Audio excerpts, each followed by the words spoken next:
So I'm going to show you the Western reflexology routine. The Thai stuff that I work with that you saw me I was doing with Reese the other day, that's brilliant. It's all really effective. You'll see that over in the East. That's much deeper.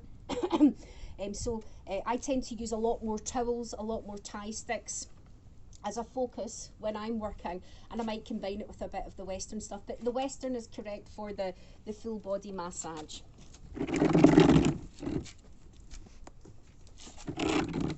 You need to come behind so you can see what we're doing. And do you need something over your eyes? No, I'm right actually. Right, okay. Can I ask this? This is because you were saying you use a saddle stool. Yes. This is where you would be using a saddle stool. Yeah. Anytime you need to sit down, to do the feet and the neck. A saddle stool, it's a chair and it's got a saddle in it, and it forces you to sit like this so you protect your spine. Sitting like this is not good for you when you're working. So if you're on alcohol, do you just grab someone's chair in the house? Yeah, you just get somebody's chair in the house. Used to work So pass me those wipes. Put your legs behind and it forces you to sit. Okay, so as a prep, normally when you're in working, as I say, 90% of the time, right, people are really clean. If you maybe are working at a poolside or you're working somewhere like this, and if somebody's been going around without any shoes on, have some of the alcohol and a wipe, and then just give the client's feet and toes a bit of a wipe. Or you can use these wipes. I get loads of these from the Mercadona. Okay, it's a euro for them. And then that's you. Now, again, you're going to start seeing some of the techniques that you already know. So. And would you use the almond oil? You Yes. don't use the olive oil or anything? Yes, any of the Any base oils. carrier oils are absolutely fine, okay? The bottom of the feet are non-porous, which means if you do work with aromatherapy oils, whatever, it won't go through. It's like the pads of your hands. It doesn't absorb, but it absorbs on the back of the hands and down the fronts of the feet and around the ankles, okay? So we have one hand in front of the foot and another hand behind, right? And we're coming in with full effleurage of the foot. Can you see this, Amanda, yeah? Yep. So we're going to do this again 6 to 8 times.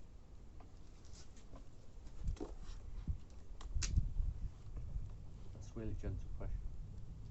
So it's a gentle pressure as well.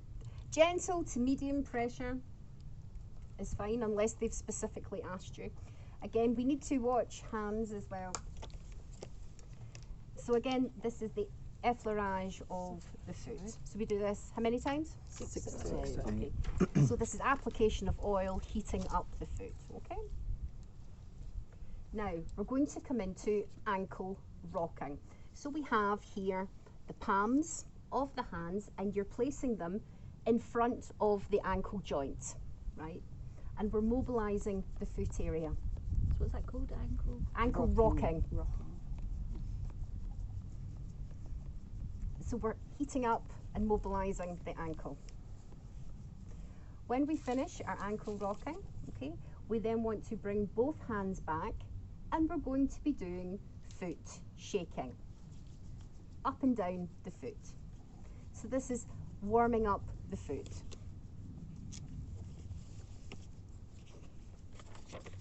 And you can combine it.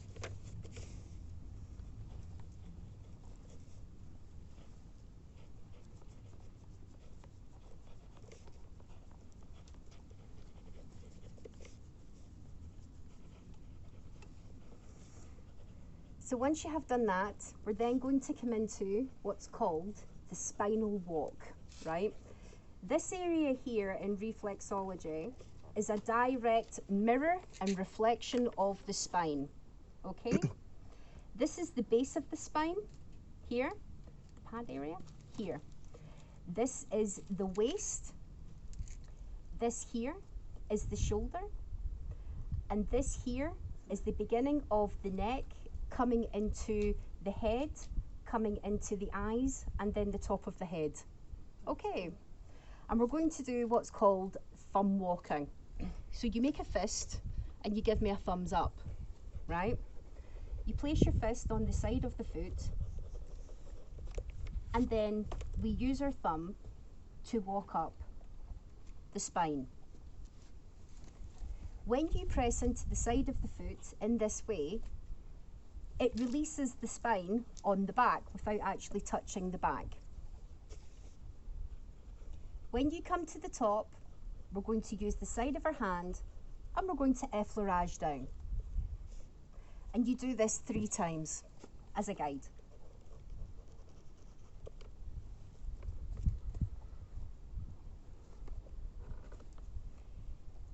So you start to pick up information about where it's tight as well.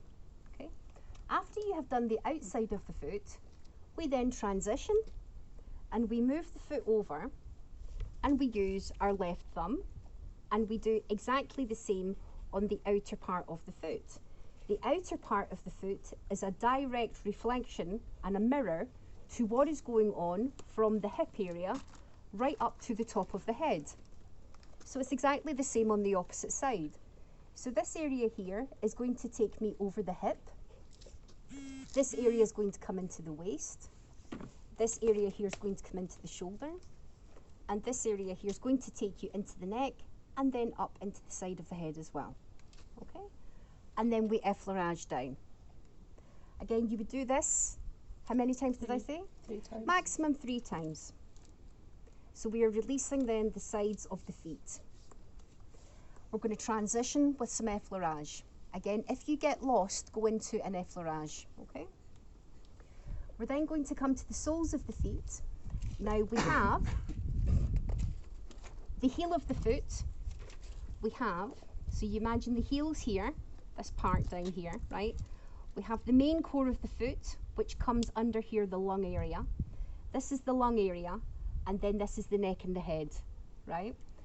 So we're then going to do, you've seen this before, crisscross with double thumbs on the main core of the foot, right? So this is up and down, up and down, up and down, crisscross, crisscross, crisscross. This feels really nice. See when you do this in your pairs, you'll be like, oh, like that, that's lovely. So we crisscross up and down the core of the foot.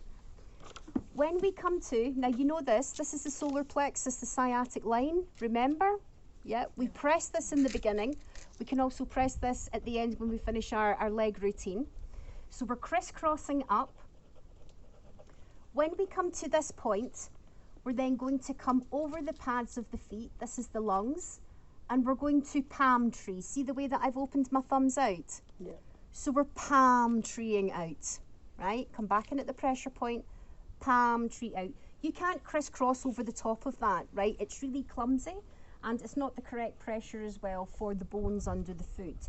This fleshy area here, you're crisscrossing, you're bringing it up into the palm tree. Okay? So you can palm tree around with your thumb circles. You can combine it with your crisscrossing down. Again, these are all relaxation techniques that just feel wonderful, okay? When you finish your palm tree, we're then going to come in with our acupressure point and gently press. Then after that, we're going to come in with the lung press. Now the lung press, you bring the front of the foot forward, and as you're bringing the front of the foot forward, you're going to meet it with a fist and bend the toes in. Okay, that takes a lot of the pressure out of the chest area, okay, because you're pushing the tension away. And what's that called? The lung press. Lung press. And then we're going to transition with some effleurage.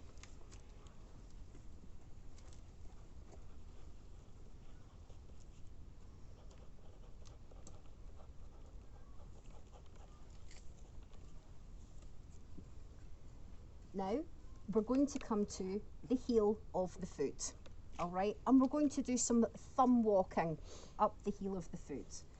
So we come again to the outer side, and we're going to do this roughly between 5 and 10 times, depending on the width of the heel of the foot. So we start at the bottom of the heel, and you're thumb walking up. You then come back to the bottom, and you come in 1 centimetre into the foot, and you're thumb walking up. You do not go past the heel of the foot. You come back down to the bottom and you thumb walk up. So I've done about 3, right? Come back down. I'll probably do about 5 on Tim. That's 4 and 5, it'll be 6. And then you thumb walk around the outer edge of the heel, okay? if that heel is really tight, you can work that up to about 3 times and really take your time with working the thumb into that. Okay, as a general guide, 1 to 3 times. We're then going to transition with some effleurage. And then you need to stand up and we're going to scoop under the ankle. Scooping. Ankle, Achilles tendon massage. When you have done that, we're then going to focus down the front of the bones, down the front of the feet. Now, you've got 5 bones that come in, okay? You're going to get your 4 fingers, which come in between those bones, and we're going to finger walk down. You'll see them through the skin. That feel nice, Tim? Yeah. Trying to stay focused to listen. No. So I would finger walk down minimum 1 to 3 times. What sort of pressure do you put? Light pressure.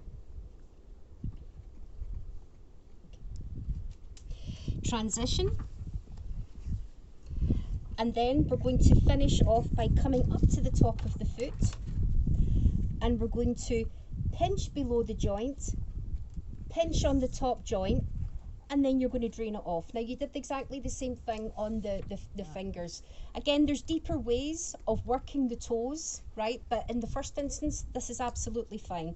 If you get really into feet in about a month, you can just have a chat with me and say, Elaine, can you show me a bit more on the toes? And I can show you how to really work the toes, right?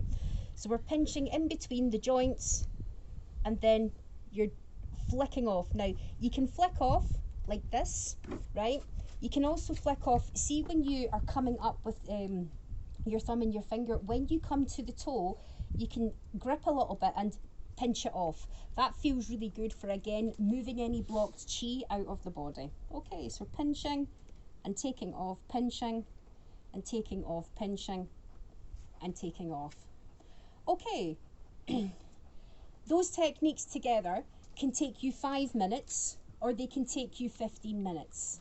All right, depending on how you're going to repeat them, how you're going to sequence them, and also your speed as well. So you can manipulate what I've just shown you. If you think, right, this guy wants half an hour reflexology and half hour Indian head massage release, you know you've got 15 minutes each foot and also half hour on the head. Okay, do you want me to show you again? Yes, please. Okay.